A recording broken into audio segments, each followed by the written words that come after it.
It's Gorman in the morning with Fletcher and Ryder. Now, 92 KQRS. Gorman in the morning, Minnesota's 92 KQRS. Good Monday morning. It is November the 10th. I am in New York City, but that doesn't mean I'm not staring right into the beautiful mug of Mr. Paul Fletcher. Wow, that was unexpected. Good morning, Paul. Good morning, Steve. How are you? You look fresh-faced and bushy-tailed and ready for a big week of radio. Wow, I'm glad I was able to project that falsity. Oh man, no, I'm ready. Well done. No, I'm ready. Also, very happy to be looking right at the smiling, the Cheshire Cat grin of Ryder. And you wonder why our schools are falling apart. You wonder why our schools are falling apart, especially after this start today. Especially after Detroit Lions I don't know. dismantling. It's crazy what happens when you get a full night's sleep. That's all I'm going to say. I'll leave it there. I love Some people come to New York City and they just go crazy, and some people get into bed for 12 hours. You know what? Nice. Every day presents a new set of obstacles and challenges. I'd like to think I rose to the challenge. Let's get to it, shall we? It's a great week of radio. I'm still on the road, obviously. I'm in New York for the next few days. I got Philly, I got Atlanta, and then I come home. But while we're here right now, I'm feeling Minnesota. Let's get some headlines going, Paul. All right. Minneapolis has been named the top Thanksgiving travel destination with affordable costs averaging That's right. We are badass. We've got affordable costs averaging $432 for flights and hotels. The city offers festive activities like the Christ Kindle Market and skating over at Loring Park, and making it a perfect holiday getaway. Nice. Way to go, guys. A bipartisan group in the Senate advanced a funding package Sunday that aims to end the longest federal government shutdown in U.S. history. The measure passed a 60-40 vote, signaling sufficient support to move forward. The agreement would extend government funding through January 30th while combining 3 full-year appropriations bills to reopen key agencies. Federal workers will receive back pay, and layoff freezes remain until the end of January. House passage and presidential signature are still required. Okay. Good progress, though. That's good, right? Dude, they need to get people checks like pronto, though. Yeah, like yesterday. all of the back pay and those big fat checks need to come on like Friday when they're due. Or else they're going to have to mess with me personally. I fully endorse getting everyone who needs money as soon as possible. Hell yes, yeah. Thank you. Yeah. Especially everyone who's been working for nothing. Yeah. know. In order for the shutdown to end, and everyone got nothing out of it except talking points for both sides. Well done, everybody in Congress. Yeah. That was a stand worth taking. The 5-8 Club will offer free Juicy Lucy's to vets on Veterans Day this year. There we go. The 5-8 Club currently has 4 locations: Champlin, Maplewood, Minneapolis, and West St. Paul. To redeem the deal, all veterans have to do is show proof of military service, and they get that and a whole basket of burger, fries, etc. Right on. It's cool. It's a small thing that you can do that makes a huge difference. If the federal government could only be more like the 5-8 Club. Right? I Let's like that give one. those guys all that they need forever. They served in the military. They should have their needs met forever. There, I've said it. The very least, a Juicy Lucy, for crying out loud. And I have a feeling Mildly hot take. there will be a giant list of other restaurants with promotions for Veterans Day coming out tomorrow, too. So stand by. Absolutely. Bad Company, Outkast, Cyndi Lauper, and more were officially inducted into the Rock and Roll Hall of Fame on Saturday night. That includes the White Stripes. Iggy Pop inducted the White Stripes, and not only did he wear a vest, but a jacket on top of that. What? Yeah, he looked very dapper, actually. Jack White, accepted for the White Stripes, shared some great words on Meg White and encouraged kids to start bands in small rooms, which I thought was really cool. Soundgarden was inducted by Jim Carrey, who was close friends with the late Chris Cornell. The rest of the band performed with the help of Brandi Carlile and Taylor Momsen. Here's a clip of both of those two. Here's Jim Carrey on Soundgarden. First, After the show, they handed me what is to this day one of my most prized possessions, the Fender Telecaster Chris played on the show. Signed by the whole band. Pay no attention to the burn marks on the pickguard. Someone backstage was playing with matches. Yeah.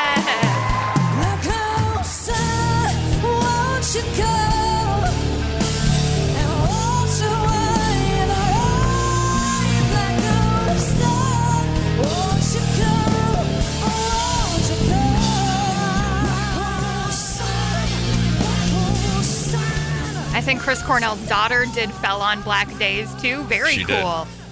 Yeah, she looked and sounded great. It was beautiful. After the induction yesterday, Jack White posted on Instagram a photo of himself in all black with a white tie, and his post simply said, "Was nice to be able to wear red again, even if just for a day," and it just about made me cry. Wow. Very I was cool. like, "Oh, you're killing me, Jack." Yeah, awesome. Good Very stuff good for sure. Mick Fleetwood inducted Bad Company as Steve. You predicted on Friday Black Crowes' Chris Robinson took part in the All-Star Bad Company tribute along with Nancy Wilson and more. Cyndi Lauper went into the Rock Hall. Here's a bit from her. I know that I stand on the shoulders of the women in the industry that came before me, and my shoulders are broad enough to have the women that come after me stand on mine. Well said.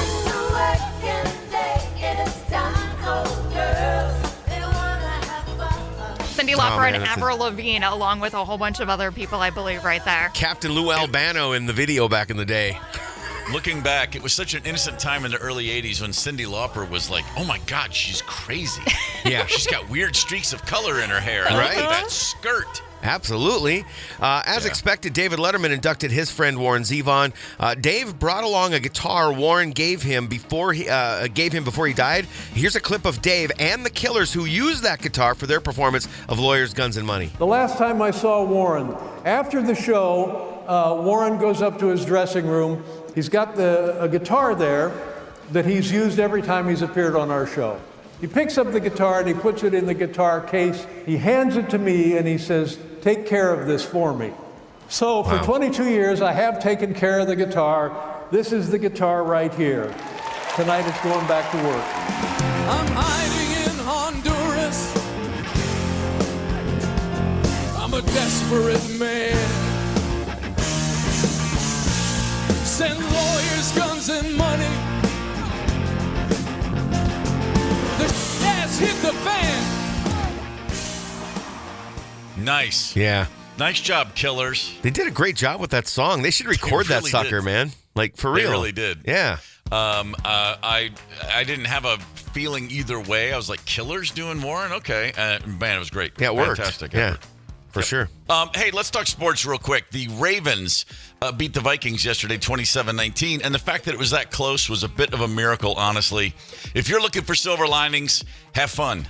Yeah. I'm still gasping for air after screaming at my TV for 3.5 hours. The Vikings were penalized 13 times for 102 yards at home. More false starts at home than any team in 16 seasons. McCarthy also threw 2 interceptions, one of which, JJ fell down running against a DB. There was no call, but one of them was beyond inexcusable. A handful of passes were batted down to line of scrimmage. He was 20 for 42, and then yet again, 13 penalties, 8 false starts, again, at home, where the crowd's quiet so you can hear each other. 8 false starts, completely insane. McCarthy took responsibility for the false starts, or I should say 9. Said it was on him. Yeah, that was bad. They were trying to simplify the call count, the hard snap, the hard count, et cetera, et cetera. The cadences were screwed up. The real thing to me, the roller coaster ride that, as we said, it's the 9 experience. By the way, JJ will forever now be Justin Jefferson. Okay, when I say JJ, I mean the receiver, the all-pro, the legend. When I mean our quarterback, I'm never going to call him anything but 9 because it's so ridiculous that we know that he calls himself 9. Yeah, it is. He missed JJ repeatedly throughout the day. Do you know how high you have to throw the ball just in the general direction of Justin Jefferson for him to have no chance to catch it? Well, 9 certainly knows because he did it over and over and over. And by the way, the answer is a lot higher than 9 feet off the ground. Yeah, I would think you have to overthrow by like 12 feet. My God. It's Justin Jefferson. He's open. What else do you have to do? Just put the ball near him. Yeah. And it's going to go well for everybody. Anyway, I'm not over it. The Packers 5-2-1, Lions and Bears both at 6-3. The Vikings are 4-5. It ain't over. But she's warming up in the corner. And by her, I mean the fat lady that is 9. Let's talk hockey. The Minnesota Wild How about Jesper Wallstead coming in? 2 straight starts. Our backup goalie has 2 straight wins. How about that? They beat the Flames last night 2-0 after beating the Islanders Friday night 5-2. Wallsted's 3-0-2 in his first season as the Wild's backup. Yeah.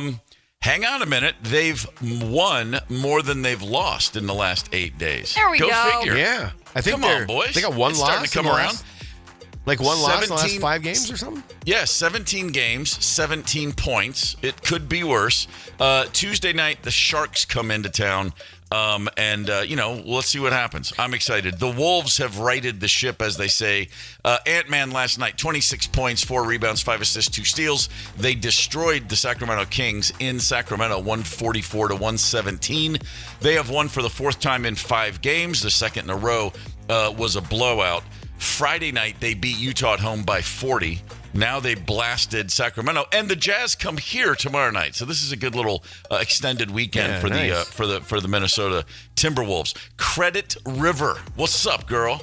Come on, Credit River, give me some. Hi, Credit River. Here's something that's really cool. KQ's Rock the Pantry is happening right now through November 21st, 9 a.m. to 5 p.m., Monday through Saturday. We are collecting non-perishable food donations at the KQ Studios, 2000 Southeast Elm Street, for the Open Door Pantry. Every donor will get KQ swag and a shot to win awesome prizes like Minnesota Wild tickets, where you will be in the KQ suite, autographed pucks, and a signed Kaprizov jersey. This thing is freaking cool. The lobby is loaded up right now, Steve. There are goodies everywhere. So just for making a donation, there are shirts sitting out front there. There's a bunch of games, some books, lots of fun things. So come on down. Also pretty cool. Greg from Edina stopped in on Friday. He heard us talking to Jason from Open Door Pantry and dropped off crunchy peanut butter and feminine products. Exactly what they were asking for. A boatload of it Friday before we even got things started. So props to Greg. Awesome. Yeah, it's really cool. Yeah, it was like 7 or 8 things of peanut butter and like 3 boxes of tampons. Nice work, dude. Yeah. Excellent work, Greg. That's what we're well talking done. about. More information is available. Go to 92kqrs.com. Rock the Pantry, sponsored by our friends at MSP Plumbing, Heating, Air. Gorman in the morning. Coming right back. 92KQRS. Streaming from 92kqrs.com. Gorman in the morning is back. 92KQRS. Gorman in the morning, Minnesota's 92KQRS. Good Monday morning. It's November the 10th. I'm in New York City playing with my band Howl Owl Howl tomorrow night. Tonight's a night off. Isn't that nice? Oh, lucky you. In New York City. Yeah. Are you going to find Can't wait to get in. No, I can't wait to get into bed about 7:15 p.m. I was going to ask if you're going to find a Packers bar or screw that. Hey, so are the Packers playing tonight? Is that what you're trying to tell me? They are, yes. Yeah, I know.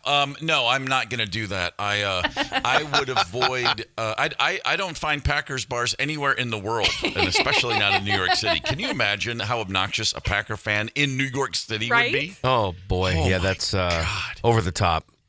Yeah, and the problem is, of course, they would have earned the right to be that obnoxious, which makes it's always that much more galling. That's how that works. Yeah, it's fair. On the bounce, traveling around, I've been having a good time. And with the shutdown apparently coming to a close, the airports are going to loosen up again. A lot of people are going to get back on the road or back in the friendly skies, I should say.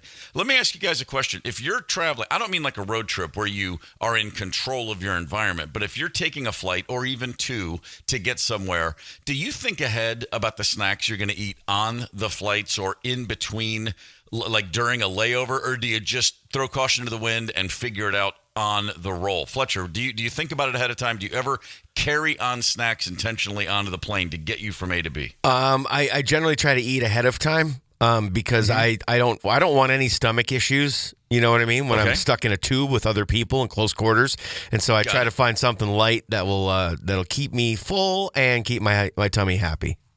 A reasonable, measured, logical approach to this, right? Or what about you? Dude, I get freaking hangry. Like, I'm just getting mad thinking about it, thinking about being hungry. So I go to the gas station and pre-buy a bag of combos, which is the ultimate travel snack, road or air. And then I have them in my carry-on. I'll mix up the flavors. I like the buffalo ones. I like that. Yeah, but I will have snacks with me. And I do love eating a Sbarro's at an airport. And no other place do I want to eat Sbarro's, but I want some Sbarro's if I'm flying.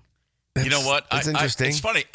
I agree with you. If you see a Sbarro's, like I'm in New York City, I might very well see one on the street. I would never in a million years walk into it. But at an airport, that $11 slice of pizza looks so good.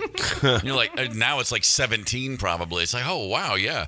I never plan ahead. I never think about it. I get to the airport, and then if I need something, I would much rather be hungry on a flight than full or gassy or any of those things. It's a kind of a combination. Like I'd rather just be like, as soon as I land, I'm going to grab a power bar. If I do get something, it usually is something like that, like a Cliff Bar. Okay. But the main thing I think about is how many times I've been on a plane when someone brings in food they just bought at the airport.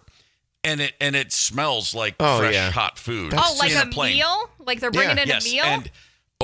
And like someone goes to Chick-fil-A or like a breakfast, but they get like the breakfast platter with extra smells that you're not used to. Right. But I this has happened to me more than once, and it's a specific brand of sandwich, a Blimpie sandwich on an airplane, which has fresh onions. Yeah. And these onions, Blimpie has what I call the stinkiest onion on earth. Oh. More than one occasion, I've seen someone unwrap a Blimpie sub, and the onion smell is overwhelming. And all I think to them is, you are the people that should be thrown out of airplanes. It's just not necessary at all. Get a different sandwich, man. Get a bag of peanuts. Who gets to the airport in between planes before your first flight and thinks, oh yeah, I forgot to eat, and I need a 12-inch sub on the plane. Yeah. I've never understood eating on a plane. Lettuce everywhere. Unless you're served a meal, unless it's the combos or the pretzels or whatever they offer you. Right. Oh, it just drives me crazy. But check this out. New research has the most popular airport snacks. So this is what they did. A company analyzed keyword search volumes around airports. So basically, what's getting rung up, what's being put in the register number one most often. There's a few things on this list. Okay, I don't even know how you say it. Haribo gummy bears? Haribo, yeah. Haribo gummy bears. Yeah. Really? Have made the top 10. Sure. That's not satisfying. Twizzlers have made the top 10, as have Sour Patch Kids. All of this tells me way more people are traveling with kids than I realized. Yeah. Yeah. I hope. Or they have a sweet tooth like a child. It's possible. If I see an adult on a plane wolfing down Sour Patch Kids, I'm going to have a problem. Yeah. You know what I mean? Twizzlers are safe, though. You know what I mean? Like it's going to give you that little bit of food. Yeah, I mean, it's not going to make you fart up the plane. You know what I mean? But what if it rips your teeth out? It's Twizzlers. You could take your dentures out and eat Twizzlers, for crying out loud. It hardly even counts. What about this? How about Jack Link's beef jerky high on the list? Okay, that makes sense. I guess it does. I guess there's people who are thinking like, well, I don't want to get any carbs. I mean, sure, but you might get some gas. When's the last time you just worked down a big old chaw of beef jerky? It's been a minute for me. I'm not going to lie to you. I like a bag of beef jerky, but not on a plane. Again, the smells, and your body's going to have to work to digest that stuff. I'm not sure I want to gamble that on a plane. You know, very popular on the quick flight from Minneapolis to Sioux Falls, South Dakota. There was a lot of people grabbing that beef jerky as a snack. And it's only like an hour and a half flight, so it makes sense. Nothing can go too wrong. But those two destinations, that checks out. Yeah. Beef jerky, yeah. That makes perfect sense. So what are you looking for? What's your go-to snack in between flights or just on the one flight? 651-989-ROCK. I can say this. The least liked airport snack is the Chobani vanilla yogurt. Apparently, people are not interested in the Chobani vanilla yogurt, except in Massachusetts, where it was the number one snack. Are you serious? Massachusetts, Massachusetts. They've been that way for 250 years. We started this country. We'll do it our way. So obnoxious. 651-989-ROCK. Paul Fletcher, what do we get on the text line? Some good suggestions. Tubby jumped in with Cheez-Its. Those are always a go-to. That's good. Standard. First of the crunchy snacks I ever reach for, always. Dallas said Gardettos, which is a good one. Ray had an interesting comment, said, as a man of extended size, his words, I make sure I don't snack on the plane because the person sitting next to me already hates that they're sitting next to me. So the last thing I want to do is eat anything that's going to make me bigger. What? boy. You got a big body. You need some fuel, man. Yeah, no kidding. Yeah. It's funny. Selfless, though. Long story short, the largest person I was ever seated next to on a plane who was taller than me and quite sincerely twice as big. I mean, one of the largest people I've ever seen anywhere on an airplane, and I was sitting next to him in the middle seat. He was on the aisle, and there was someone on the window. It was a last-minute JetBlue situation. And he was eating 2 just single, like, hamburgers from Burger King. And I didn't judge him for it. I was like, to your point, Ryder, I was like, you need a lot of fuel, man. Just sitting there that big, you're going to have... I get it, man. I'm with you. I can't believe they didn't rearrange seats on that flight, though. We were sharing my seat. Trust me, it was something. I'm saying, but thankfully it was only a 4-hour flight delayed by weather, so we were sitting next to each other for 8.5 hours. Oh boy! Long story for another day. Here's your top 3. Here's your top 3 airport snacks. They analyzed the keyword search volumes at airport snack shops all around the country. Number 3 is Cheeto Puffs. Cheeto Puffs. No. Why would you want that orange everywhere? You're messy. I don't know. That's like I could just imagine a cloud of orange dust on a flight.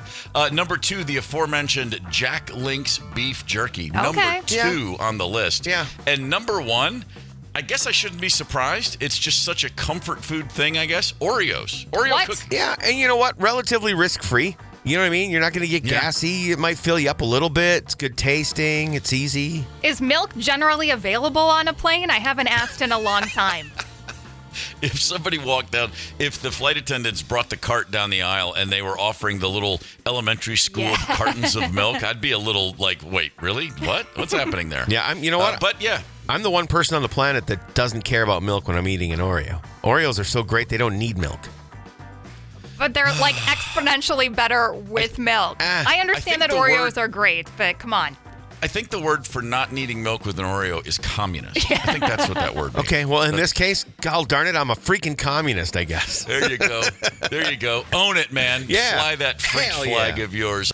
I had a couple gigs over the weekend. Pretty great. Friday night at the Stone Pony in Asbury Park. Yeah. The Howl Owl Howl band rolled in and played. Stone Pony, of course, very famously the home, the original, if you will, where the myth of Bruce Springsteen was born or hatched or developed in a lab somewhere. Pretty legendary club on the Jersey Shore there. We had a great night. And as we were driving in from D.C., word came that the boss himself would be attending. Oh, really? Yeah. That's very cool. Did that materialize? And then as you do, you think, well, what if he wants to hop up? Because he jumps up on stage at the Stone Pony on a regular basis with no bands. way. Right. And we're like, well, we're not going to expect him to learn one of our songs. Yeah. And so we certainly don't want to play Glory Days. So what do we do? And it occurred to me, I was like, wait, I've seen him jump up with the Stones a bunch. And he has played over the years Tumblin' Dice with the Rolling Stones on occasion. And we said, well, if he shows up, we'll do Tumblin' Dice. Cool. And so we got the sound check, made sure everyone knew it, learned it, sounded great, played it, got ready. And then his guy called and said, actually, he's not feeling well. He's not going to make it. Aww. That's always the go-to, not feeling well. Yeah. Well, hey, man, you know what? Anytime anybody says they're feeling a little sickly and they say, I'm not going to make the show, the answer is thank you. Yeah, for sure. Because the last thing anybody needs is to get someone sick in the band because then the whole band's sick. That's how that works. For sure. So, but the lesson, as always, is it's way better to be ready for that and then have it not happen than for him to show up and go, oh, we didn't learn anything. So, there's nothing worse than going, well, that would have been cool. And then the next night, where did we go? Oh, we went to Boston, Massachusetts. Saturday night, played there, a little place called the Paradise Rock Club. I first played the Paradise in 1990 on the Black Crowes' second ever tour, opening for a band called MSG, the Macaulay Schenker Group. Okay. Interesting. Yeah. Okay. I think the Paradise was called something else back then. And maybe I'm wrong. No, wait. I am wrong. That was a different club. I played there in 94. That's when I played there. I had it backwards. But it's one of those clubs that's just been around forever. And it's not the greatest layout, not the greatest sound, but it's just a good old-fashioned rock club banger room. You cram 1,000 people in there like sardines and have a good time. And so that's exactly what we did. Hell yeah. So you kind of gave us a little bit of we know the story on the Stone Pony, but you've kind of given us background on the clubs you've been playing. What's the deal with the Paradise? It's the last standing old guard club in Boston of that size. They got a lot of 2,000 to 4,000 seat theaters. They have a ton of hole in the wall, crampy clubs. But for that 1,000 capacity, it's kind of the last man standing. And it's right there. It's surrounded by Boston University. It's on Commonwealth Avenue. It's right around the corner from Fenway. It's a very busy part of town. Cool. A lot of foot traffic. It's just a good...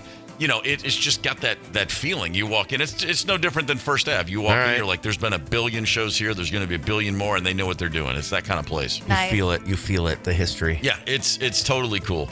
And now New York City have a night off tonight. Tomorrow night we play a place called Webster Hall, another venue. I've only played Webster Hall once, and it was with Stereophonics in 2003. But it's a great room. I've seen a bunch of shows there. Only played it once.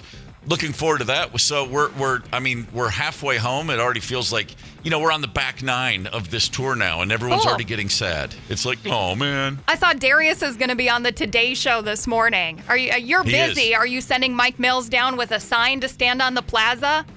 No. Fun fact. There was talk of us going on the Today Show and performing. Oh, that would have been cool. Man. Except that we were like, no, we're not going to wake up at 5 a.m. to go sing that early in the morning. We're all old people. It's just like there's a million hoops you got to jump through to pull that sort of thing off. And we were like, hang on, let's not kid ourselves. We are old and tired, grumpy people. Darius is happy to go in there and talk about things. But we were all like, I don't know, man. That's a lot to ask. And no, he's going to go on. And I imagine they'll talk about the band and the show and what's going on. So we got tomorrow night here, Wednesday. So I'm doing the show in New York City, this Gorman in the morning, today, tomorrow, and Wednesday. Okay. Then after Wednesday's radio show, hop on the bus, drive to Philly. We'll play the city of Philadelphia. And then after that, we just have 2 shows in Georgia on the weekend, Athens and Atlanta. And then I come back home Sunday, and then Monday it's back in the studio, and, business as usual. Game on. It's going to be a little frosty here, so be prepared. Yeah, we got legit chill. We saw lots of big flurries in Albertville yesterday. I have photos. I got videos. Chauncey's very excited about this. It's been a lot of information coming my way in the last couple of days. Gorman in the morning. Coming right back. 92 KQRS. Streaming from 92KQRS.com. Gorman in the morning is back. 92 KQRS. Charlie Berens is joining us on Gorman in the morning. Charlie, the busiest man in America. Let me just go ahead and say that. Oh, wow. Well, I feel seen this morning. That's really nice of you to say. Most people say, so do you even, work? Which I appreciate, too. Well, you make work look fun, so they think you're just out there goofing around. But in between other things, you're on the road. You're coming here to the State Theater January 30th, 2 shows January 31st. And I want to start here. I'm the youngest of 8 kids, and when I say that, people's eyes jump out of their head. But I got nothing on you, one of 12 children. Let me ask you, because people say this to me, it's the dumbest question I've ever heard. Do you know all your brothers and sisters' names? Has anybody ever said that to you? Andy, Charlie, Billy, Betsy, Maggie, Eddie, Mary Kate, John, and we know Bridget, Ellie. Yeah, of course they do it. All right, your turn. Bob, Sue, Tom, Jim, Ann, Dave, Doug, and then me. Oh, nice. You know what? I got an issue with you, though, because you're a youngest child, and I'm second oldest. Oh, and sure. I know your type, okay? I know you're the favorite, aren't you? Of course. Yeah. See, the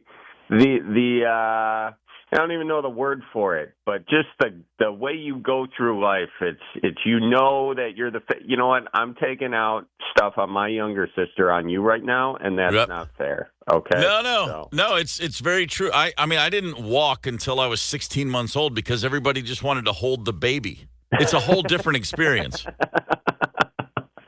That's hilarious. Yeah. Oh man. Well, it's fun. It's fun being in a big family. I enjoy it. It's I think that's where a lot of the comedy comes from because I grew up just getting roasted by all my siblings, and I would roast them back. I was never as good at it as the rest of them, though. So, I think they're all funnier. I would never admit that to them, but since I'm talking to you, it's okay. Sure it is. I always say I grew up waiting in line. It's just nothing happens quickly in a family with that many people. And I mean, nothing happens quickly. No, it doesn't. And you get left places. I mean, maybe not you because you're like the baby, you're important. But, right. At some point, you turn 5 years old, you're probably getting left places. And my brother got left at his first communion. That's great. Yeah, the priest had to come back down the street, and we were like, why the hell is the priest here? And he had the first communicant. Fantastic. Charlie Berens is with us on Gorman in the Morning. Now, you're a Wisconsin guy, but you go everywhere. And, I mean, you're described often as, it's that Midwestern thing. But your material, your comedy, because of that and the family stuff and everything else you talk about, it translates everywhere. You don't have a certain part of the country where they laugh harder, or do you? Honestly, I played it all over the place, all the way from like Hawaii out that way and London out the other way. And there's something just that's very universal about Midwestisms. The thing is, all the shows have a bunch of Midwestern people in them because Midwest people, once they leave the Midwest, they want to find each other again. It's very bizarre. It's very bizarre, but that's why there's so many Packers bars or, God forbid, Bears bars, in your case, Vikings bars. But they set up these consulates outside of the Midwest, and it's kind of cool, kind of fun. So my show, in a lot of ways, it's like a pop-up bar, I like that. So I imagine you grew up a Packers kid in a Packers family. Yeah, because I was raised right. Right. And now my question for you is, where would you grow up? Well, I bounced around. Detroit family. I was born in Michigan, but moved to Baltimore as a little kid. And then at the age of 10, I moved to Kentucky. So it makes no sense. I don't have any hard, fast, hometown teams that I stayed with my whole life. I cheered for the same teams, but from afar. I didn't have that experience you would have had as the Scotty with the Packers just dominating, every couple generations being on top of the world again. Yeah, I know, and it really makes me a snooty football fan, if you will, and I'm okay with that. But you know what? I do hope for your sake that the Lions can pull it out one of these years. I was rooting for them the last go-round. Didn't quite work out, but I've been watching the Lions lose for decades, and I don't think it's fair. I'll second that for several reasons. Our producer is a Lions fanatic. I got a lot of family that still really cares. They've never seen that team get over the top. I grew up close to Nashville, Tennessee, so I'm a Tennessee Titans and Vikings fans. So nothing like just constantly having Band-Aids ripped off every season when I think it's finally going to be the year, and it's never the year. You really know how to pick those teams, don't you? Oh, yeah. You've got a bluegrass past as well, an award-winning bluegrass musician. I'm sorry, I did not realize that. What do you play? What is this Billboard charting bluegrass musician thing? Get off my corner, dude. I know, it's a bizarre thing, isn't it? Well, the truth of it is I do guitar and harmonica, and I do some singing too. But with respect to that, I'm in a musical duo, Berens and Gruel. And Gruel, Adam Gruel from Horseshoes and Hand Grenades, he's the guy with the talent. Okay. I'm the guy that he needs to coach in the recording studio. So he's the one with the talent, and I take forever to get the right take. Hey, listen, I'll just remind you, Michael Jordan never won a ring without Phil Jackson. Everybody needs a coach, babe. I like that. Charlie Berens is with us on Gorman in the Morning. The Lost and Found Tour, Friday, January 30th. 2 shows, Saturday, January 31st. I always love to ask comedians coming to the Twin Cities. Minneapolis is a great comedy town, always has been. The first time you came here and got on a stage and performed, when was that? Do you remember the first time in Minneapolis? Of course. I was playing the Mall of America. I was playing over there. Yeah. I mean, my career was really taking off at the time, and nothing like doing jokes in the Rainforest Cafe. No, I was, they actually have a great comedy club over there. It was pretty fun. And that was when I first did the Twin Cities. I did it before a Vikings game during the definitely unofficial Packers tour I did back in 2019. It was great. I loved it. Yeah, I'm looking forward to coming back, and State Theater is just incredible, so I'm super excited. Charlie Berens, first concert you ever saw, what was it? First rock concert? Okay, you're going to be mad. You're going to be real mad. Not at all. It was Eric Clapton. I was so spoiled. My buddy, his dad won a radio thing, and you call on the radio, you get tickets. Yeah. And I got to go see Eric Clapton, which was crazy. It was super fun. And you were how old? I was like 13 years old. Oh, good age for a first gig. Isn't it? It's pretty sweet. Okay, one more musical question. What artist have you seen the most times? Oh, my gosh. Well, it would probably be Horseshoes and Hand Grenades, which, but I've been on some of those shows, so I don't know if that counts or not. I've seen Bob Dylan a few times. I've seen Willie Nelson a few times. So top solid answers. We accept both, sir. Well done. Charlie Berens, Lost and Found Tour, Friday, January 30th. 2 shows Saturday, January 31st. Tickets at charlieberens.com. It's a pleasure to chat with you, man. Thanks for taking the time. Hey, such a pleasure talking with you. You guys be good, and we'll see you around, all right? Gorman in the morning. Coming right back. 92 KQRS. Streaming from 92KQRS.com. Gorman in the morning is back. 92 KQRS. Gorman in the morning, Minnesota's 92 KQRS. Good Monday morning. It's time to put together a little Monday morning mixtape. As I am in New York City, on the road with Howl Owl Howl, we thought we'd put together a mixtape with songs about New York City, I should say. So many to choose from, but, instead of thinking, I suggest blinking. So, Ryder, what comes to mind first? I'm sorry, it's a deep cut. It would be Lou Reed, rock and roll, not only about New York, but about New York radio. I want a bonus point for that one. Yeah, very good call. Very good call. You can have 2 bonus points. You either have stones the size of Mount Everest or you don't care when you name a song rock and roll. It's one or the other. Right. It's one or the other. And oddly enough with Lou Reed, it's both. Yeah. I don't know how that really works, but hey. Good job, Lou. Fletcher, what comes to mind? Lovin' Spoonful. Yeah. It's talking about the heat of the summer days and the cool, fun evenings of late night New York City. It kind of makes me. It casts a dark cloud, but I always think of like Son of Sam just because the documentary and his story was so insane, and he had the rolling blackouts. I picture fire extinguisher, or fire hydrants being set off for the kids to run through, all that kind of stuff. Sure. It's just. The nuts of the heyday of New York City. Steve, what's on your mind? Don't forget the stickball in the streets. Don't forget the stickball. Out there by the brownstones, we were playing stickball. That's right. Mikey was a Giants fan, and they moved, and his heart was broken. You know what comes to mind?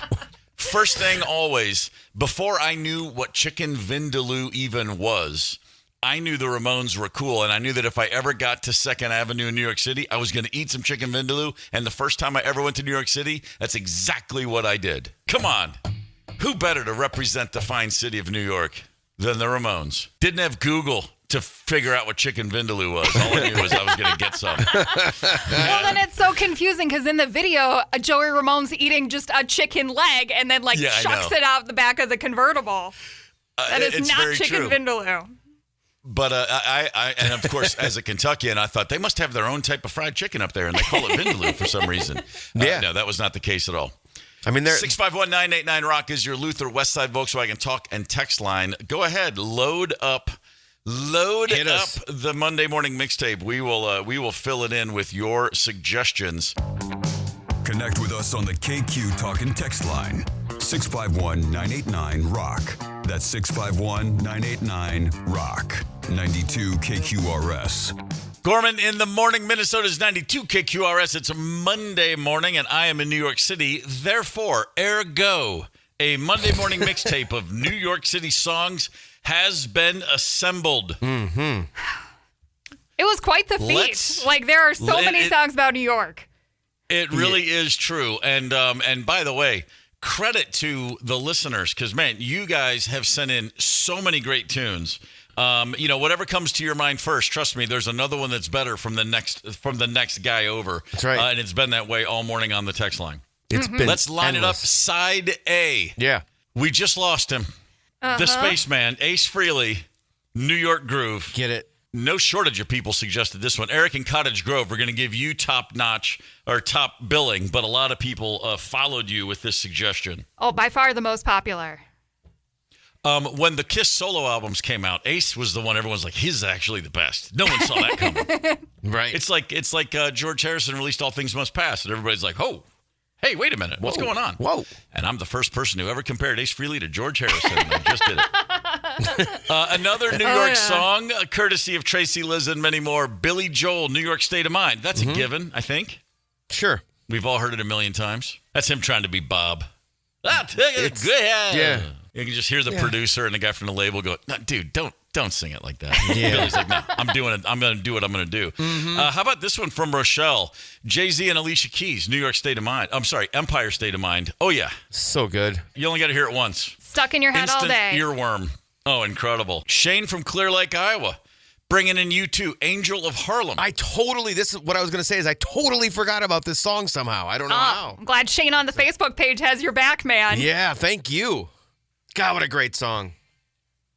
It's a great song and an otherwise questionable album, The Rattle and Hum. It was like, fair. No, you guys are great, but not so much at American roots music. Oh. Like some of that was like, I always said, like, what if an American rock band was like, we're going to go play some fife and drum music from Ireland. Yeah. Like, yeah. Stick to your lane, Get fellas. some band from New York City doing 40 Shades of Green or something like that.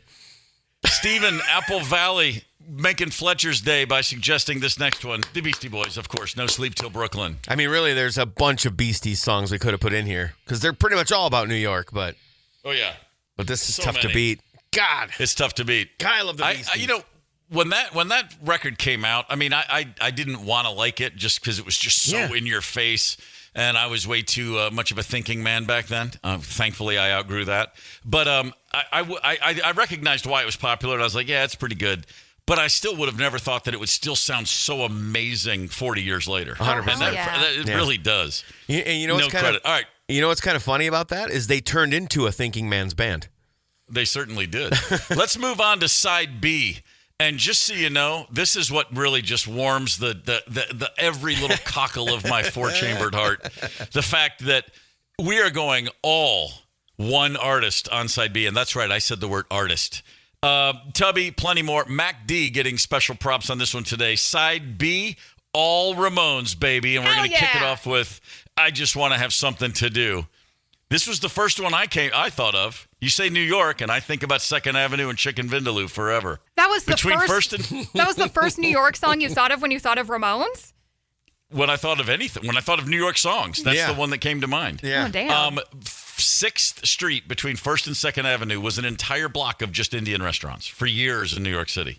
One after the other. Just all the Indian joints in a row.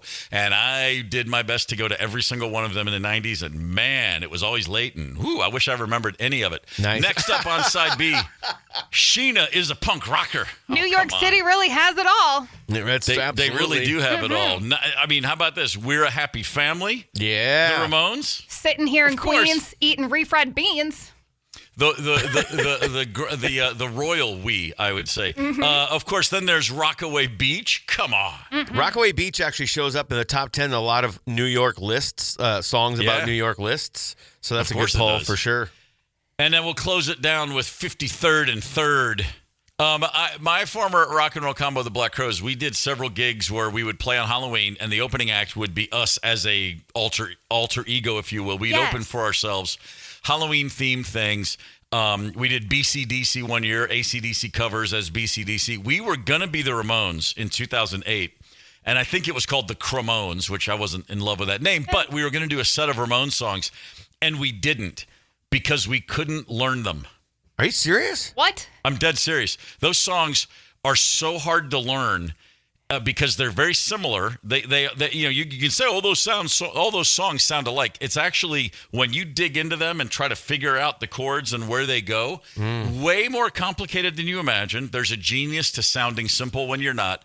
And then even if you learn it and everyone has the parts down you can sound like the Ramones, but to feel like the Ramones, we found it impossible. Wow. And we just couldn't do it to ourselves. We were like, no, we're not doing this. It's just, we just don't have that thing they had. And I'm really glad to this day we did not follow through because we would have just looked like a bunch of idiots up there. Oh, man. Long live the Ramones, man. Yeah. Am I crazy, or would Chris Robinson actually have done a fairly decent vocal on that, though? It feels like his voice would line up with that. All right. We never really got to the point where we were fully trying them. I mean, it was just so complicated. I don't know. I never even thought about that. I was more worried about, like, none of us can play like these guys. Wow. My heart just caved in. I can't believe you didn't do it. Caved in? That's how you protect your heart. That's a good thing. It's like it's an ultimate nod to the Ramones. Like, hey, we can't do this. No, it's very important to recognize when you are out of your league in certain realms. Very unexpectedly so. Trust me, you've never seen people more mystified than us going, wait a minute, what's happening here? This is really hard. Okay, here's today's last word. Mm-hmm. France in 1811 had this guy named Napoleon. He was calling the shots. Mm-hmm. Short dude? Yeah, little guy. Heard about him. Little guy with a big old temper. They were occupying the area at the time known as the Netherlands, and Napoleon ordered that a census be taken. Let's figure out who all these people are and how many are now under our domain. The French went throughout the country asking for everyone's full names, and they were asking for last names. Well, the Dutch at that time, it wasn't very common to have a last name. And so Dutchmen from all over the region just made up goofy-ass names, thinking this won't last for very long. But a lot of them stuck, and they're still very common today. These are all common names in the Netherlands. Last names: Niemand, which means nobody; Van de Hoek, which means from around the corner; Zonderkop, which means headless. The French just learned the language, they might have picked up on this. Sure. Dodeman means dead man. Gekkehuis means loony bin, and my favorite, a very common surname, Donderwinkel, which means thunder store. Yes. And they all just sound like last names. Thunder store. Yeah. Oh, do you need some thunder? Go to the thunder store. So anyway, in your face, Bonaparte. Enjoy that. Yeah, Shorty. Man. Tell you what, I think about him every time I'm ripping through a boneless No, I don't. Listen, hey, tomorrow on this very show, Gorman in the Morning, WTF, Wisconsin, Texas, Florida, Riders Edition. Woo-hoo! And we'll be playing some speed tracks throughout the day. All right. Those are always fun. Fletcher, what's coming up next? You know what? The recently surging Minnesota Wild, they've won 4 of their last 5. I've got tickets to see them take on the Ducks this Saturday. Commercial free just after 11:45. And you know what? We'll take a walk on the wild side in the 10 o'clock hour. And Mondays are good for whistling. So just after 10, I got a little whistle for you. Fair enough. That sounds like plenty of reasons to keep it right here on Minnesota's 92 KQRS. Gorman in the Morning is also Gorman on the go. Get the 92 KQRS app and stream live or catch the Gorman in the Morning podcast anytime. 92 KQRS.